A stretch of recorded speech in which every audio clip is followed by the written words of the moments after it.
সা একটা হচ্ছে পাত্র। এবার এখানে যদি আপনি সাদাকাতুল ফিতর অর্থাৎ এক সা দিতে হবে মাথা পিছু। যদি আপনি রোজার ফি দেওয়ার কথা বলেন তাহলে অর্ধ সা, সা যেটা সেই সা এক সা দিয়ে দিলেন। যদি অর্ধ সা হয় তাহলে অর্ধ সায়ের পাত্র যেটা আছে সেখানে আপনি যদি প্রধান খাদ্য চাওয়াল হয় আপনার, তাহলে চাওয়াল ওখানে রাখলেন, তারপরে দিয়ে দিলেন। কিন্তু যদি আপনি ওজনে যান, কিলোগ্রামে যান, তাহলে তখন ওলামাদের ইখতিলাফ পাবেন এবং বিভিন্ন ধরনের মত পাবেন যে কত কিলোগ্রাম হচ্ছে। কেন ইখতিলাফ আপনাদেরকে দেখাই। প্রথমত সা দেখেন, এটা হচ্ছে সা। এই যে আমাদের ঐতিহাসিক মেলা হলো, এই মেলার যেটা জামে মসজিদের বাম দিকে একটা বড় বিল্ডিং ছিল না, একটা পুরনো মাটির স্ট্রাকচারের, পুরনো স্টাইলের। তো ওই বিল্ডিংয়ে ওখানে ভিতরে বিভিন্ন পুরনো জিনিস রাখা আছে, তার মধ্যে এগুলো রাখা আছে। দেখেন, এটা হচ্ছে সা, এটা হচ্ছে এক সা, দেখছেন, এটা হচ্ছে সা, এখানে গম রাখা আছে। আর তার পাশেই ছিল এটা হচ্ছে অর্ধ সা, দেখেন এটা হচ্ছে অর্ধ সা। তো যদি রোজার ফি দিয়া আপনি দেন তাহলে এই অর্ধ সা, এতে আপনি আপনার যেটা প্রধান খাদ্য সেটা ঢুকালেন, দিয়ে দিলেন, ওজন করার কোনো প্রয়োজন নেই। কিন্তু এই পাত্র তো আমাদের কাছে নেই, এখন ওজনে যেতে হবে আমাদেরকে। তো এইটার ওপরেই জাস্ট ওপরে একটা পুরো বোর্ড এবং লেখা আছে সব কিছু। এখানে যে গম ঢুকানো আছে বা গম রাখা আছে এখানে, তো এই গমের কতটা ওজন তারা লিখেছে এখানে। গমের ওজন হচ্ছে 2.17, মানে 2 কিলো কাছাকাছি 200 গ্রাম মতো গম। এবার এটার যদি আপনি চাল দেখেন, তা চালের আবার কোয়ালিটি আলাদা আছে। চাল যদি ঢুকান, এখানে গম রাখা আছে, চালের কোয়ালিটির ব্যাপারে বিভিন্ন ধরনের কথা পাবেন। কেন? কারণ হচ্ছে চালের যে কোয়ালিটি সেটার পার্থক্য আছে। যেরকম সাধারণ যেটা মোটা চাউল, হ্যাঁ, সেটার ওজন হবে, এটাতে যদি রাখা হয় তাহলে 2.5 মানে 2.5 কিলো মতো ওজন হবে। যদি আপনি মাসরি চাউল দেখেন তাহলে 2.7 হবে। আবার যদি আমেরিকি চাউল দেখেন 2.4 হবে। এভাবেই ওই যে লাল চাউল পাওয়া যায়, লাল চাউল যদি ঢুকান, লাল চাউল যদি রাখেন তাহলে 2.2 হবে। এই জন্য বিভিন্ন মত চলে এসেছে।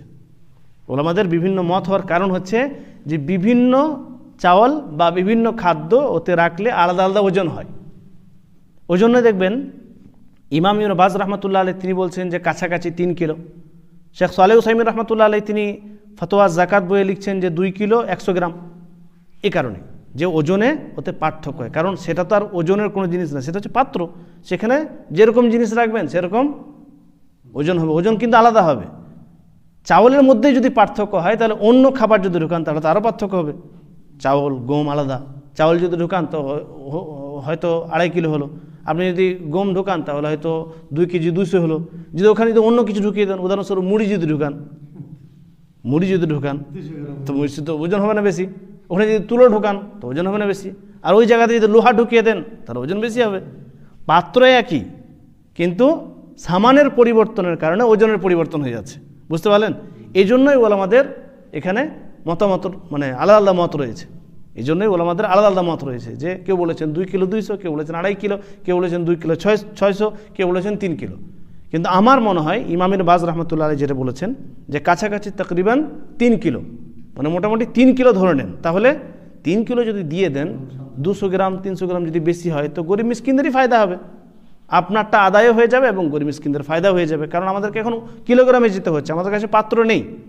সেজন্য এই সৌদি আরবে দেখবেন যে যখন সাদাকাতুল ফিতর দেওয়ার টাইম হয় রোজার শেষের দিকে, সব 3 কিলোর দেখবেন চালের বস্তা, 2.5 কিলোর বস্তা আপনি পাবেন না, 3 কিলো সব। সেফটি হচ্ছে এটাই, সন্দেহ থেকে বাঁচার উপায় হচ্ছে 3 কিলো আপনি দিয়ে দেন, খালাস। যদি বেশি যায় তো গরিব মিসকিনদের ফায়দা হয়ে গেল, আপনার আদায় হয়ে গেল। বুঝতে পারলেন? তো এই জন্য এক সা পরিমাণ কত এতে পার্থক্য হয়ে যাচ্ছে।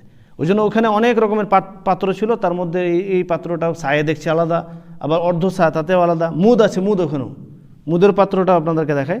মুদটা আরও ছোটো হয়, 4 মুদে 1 সা হয়। এটা হচ্ছে নুস মুদও একটা শরীয়তের মানে একটা এভাবে। এটা হচ্ছে রুবু সা, 1 মুদ। 1 মুদ যদি হয় তাহলে 4 মুদ পরিমাণ 1 সা। 4 মুদ যদি হয় তাহলে 1 সা, এটা হচ্ছে মুদ। রুবু সা মানে 4 ভাগের 1 ভাগ, তাই না? 4 ভাগের 1 ভাগ, তাহলে 4 মুদ দিলে 1 সা হয়। তো এটাতে যদি আপনি পরিমাণ করেন, এরকম যদি আপনার কাছে পাত্র থাকে মুদ, তাহলে 4 মুদ দিলে 1 সা হয়ে যাবে, 2 মুদ দিলে অর্ধ সা হয়ে যাবে। এবার ওজনে যদি যান তাহলে তখন পার্থক্য, কেউ বলেছেন 2 কিলো 200, কেউ বলেছেন 2 কিলো 100, কেউ বলেছেন 2.5 কিলো, কেউ বলেছেন 2 কিলো 600, আর ইমাম ইবনে বাজ রাহমাতুল্লাহ আলাইহির মত হচ্ছে যে কাছাকাছি 3 কিলো মতো। ওই জন্য 3 কিলো ধরে মাথা পিছু আপনি যদি দিয়ে দেন তাহলে আপনার সাদাকাতুল ফিতর নিঃসন্দেহে আদায় হয়ে যাবে। বা আপনি যদি রোজার ফিদিয়া দিতে চান তাহলে অর্ধসা মানে 3 কিলো যদি ধরেন তাহলে 1.5 কিলো মতো যদি আপনি আপনার যেটা প্রধান খাদ্য সেটা দিয়ে দেন তাহলেই আপনার আদায় হয়ে যাবে ইনশাআল্লাহ। আল্লাহু আ'লাম বিসওয়াব।